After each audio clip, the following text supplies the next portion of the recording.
Hi, my name is Alyssa Dizon, and I'm here today with HackCville interviewing the founder and CEO of The Container Store, Kip Tindell. Hi Kip, how are you doing today? I'm doing great, how are you? Great.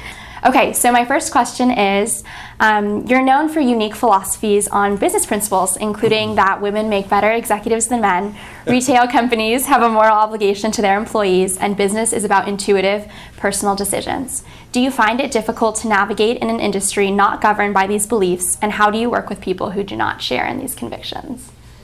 Oh, you know, I actually do think women make better business executives than men. And what happened was guys went off to World War II, and when they came home, they started businesses, mostly men, and they applied what they learned in the military to the way they ran these businesses. And that's a terrible way to run a business. And so now what's happening is that we're evolving into sort of conscious capitalism and servant leadership and the whole feminization of American business. Now, we haven't gotten very far. There's of the Fortune 500 companies, only about 24 or 25 are women. So I think it's okay to say things like women make better because we're nowhere near parity. You know, there's, what, 100 U.S. senators, but only 22 or 3 of them are women. But in terms of, you know, the sort of old-fashioned John Wayne-esque testosterone overdose methodologies of top command down militaristic style leadership, those companies don't do as well as the ones where people really are,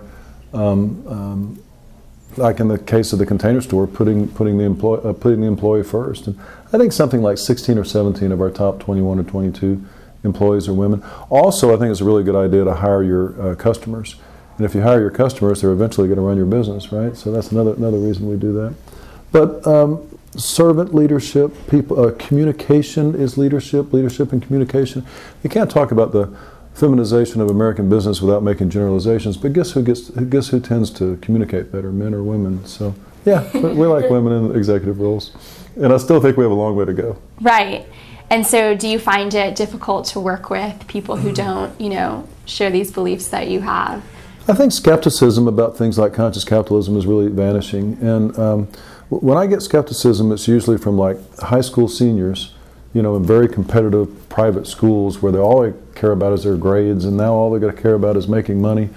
And then Raj Sisodia, the guy that co-wrote the book with John Mackey, Conscious Capitalism, and I gave a speech not long ago to all the business school deans in the country, actually in the world. No skepticism at all. It's almost like the more you know about business, the more you even intuitively understand that these principles really do make sense, and that it's not altruism. It actually works better in business too, because the great thing about conscious capitalism is everybody loves you. Your employees love you, your vendors love you, the community loves you, and it's much easier to be successful in business when everybody's conspiring to assist you than when they're laying awake at night trying to figure out how to get back at you. So. That's great advice. Thanks.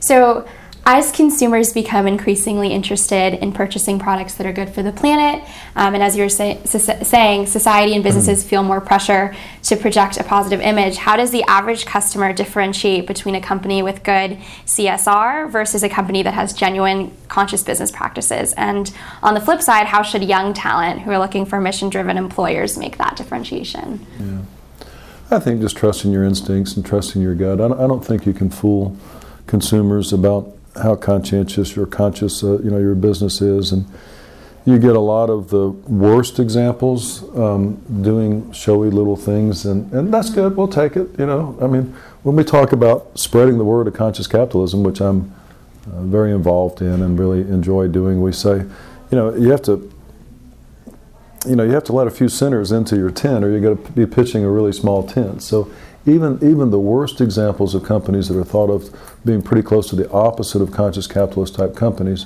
are doing a little bit more of that.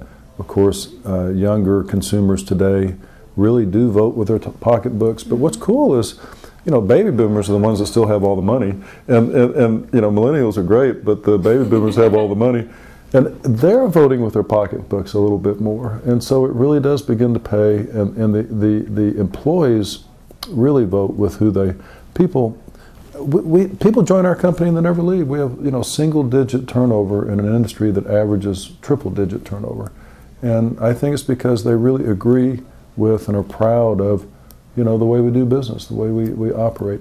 A lot of it's about wake, W-A-K-E, like a boat's wake. And so an individual or a company just sort of being aware of your wake really is a good summation of conscious capitalism.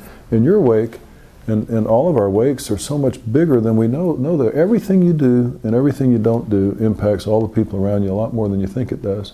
And so that's something we really emphasize in our company. Everybody behaves that way, and it makes it better to work there, better to shop there. Do you foresee a world where business success does not differentiate profit and social impact? And is it realistic to hope that one day all investors will invest for profit alongside impact? Well, business is not a zero-sum game. Synergy is where it's at. If you look at the companies that are dominating their niche, Southwest Airlines versus other airlines, Costco versus their major competitors, they do make more money than the other guys. The cool thing about conscious capitalism is it's perfectly okay to make money. In fact, you make more by doing it that way than you do by doing it the old way. And so it not only enriches your lives and the lives of the people you do business with. If all you want to do is make as much money as humanly possible, as rapidly as possible, I would submit to you that's the way to do it. Is it realistic to hope that that will be the norm? That all companies will consider the same things that the Container Store does? I know there's a select few companies that share your convictions, and I think that's great. I just wonder if, one day that will be the norm for all companies, and they'll look back and think it was silly that we ever didn't consider wake and things like that. The smartest capitalist will, the best capitalist will, because a good capitalist is going to eventually adopt that methodology which is most successful, right? And so John Mackey, the Whole Foods guy, and I, we went to University of Texas together. We're both passionate about conscious capitalism. We think we don't have to spread the word anymore. They're eventually all going to do it because it works better than anything else. So. Yeah. How would you encourage college students to find their personal mission despite the traditional tracks that are more heavily followed? So I know, you could have done anything, but you decide to be really innovative and start a store that sells containers. And so, how do college students have the courage to do similar things? We had $35,000 in a 1,600 square foot store, and my father thought we were opening a business to sell empty boxes. I mean, he thought it was just impossible, but Stanley Marcus, the Neiman Marcus guy, thought it was the greatest thing he'd ever seen. We had a bunch of, the president of Rubbermaid came in the first week. We had some people that really saw the promise of it, and that helped give us the confidence to do it. But I think everybody listening to this program should go out and start something. Be an entrepreneur. I mean, everybody wants to be an entrepreneur. If you ask young people, do you want to be a capitalist, they say no. But if you say, want to be an entrepreneur, they all want to be an entrepreneur. But you have to do it while you're poor. And as soon as you get married and have a spouse and a kid and $100,000 income, you're not going to start something. You have to do it right now, as soon as you get out of school.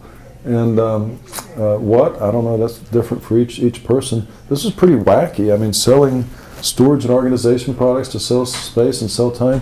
But we did get really passionate about the products that we were finding before we opened the first store. And we loved the products, and we thought other people would too. So, it's vague advice, but passion. But do it right now. And the other thing is, don't be afraid if your first venture fails. This Japanese guy that his company is called Fast Company, and so. Yeah.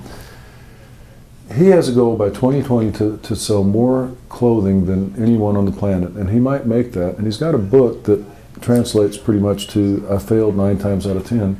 But the 10th time is this unbelievable business that he has. So you learn from your mistakes too. I'm kind of the opposite. I'm a little too cautious and slow moving. I think well, everything's worked out, but I think it would have been even better if I'd been a little more willing to make a mistake and then learn from that. Oh, we can't make a mistake. We have to be. Wonderful. You're a great interviewer. Thank you so much. Thanks, Those were wonderful answers. Thank you. Thank you.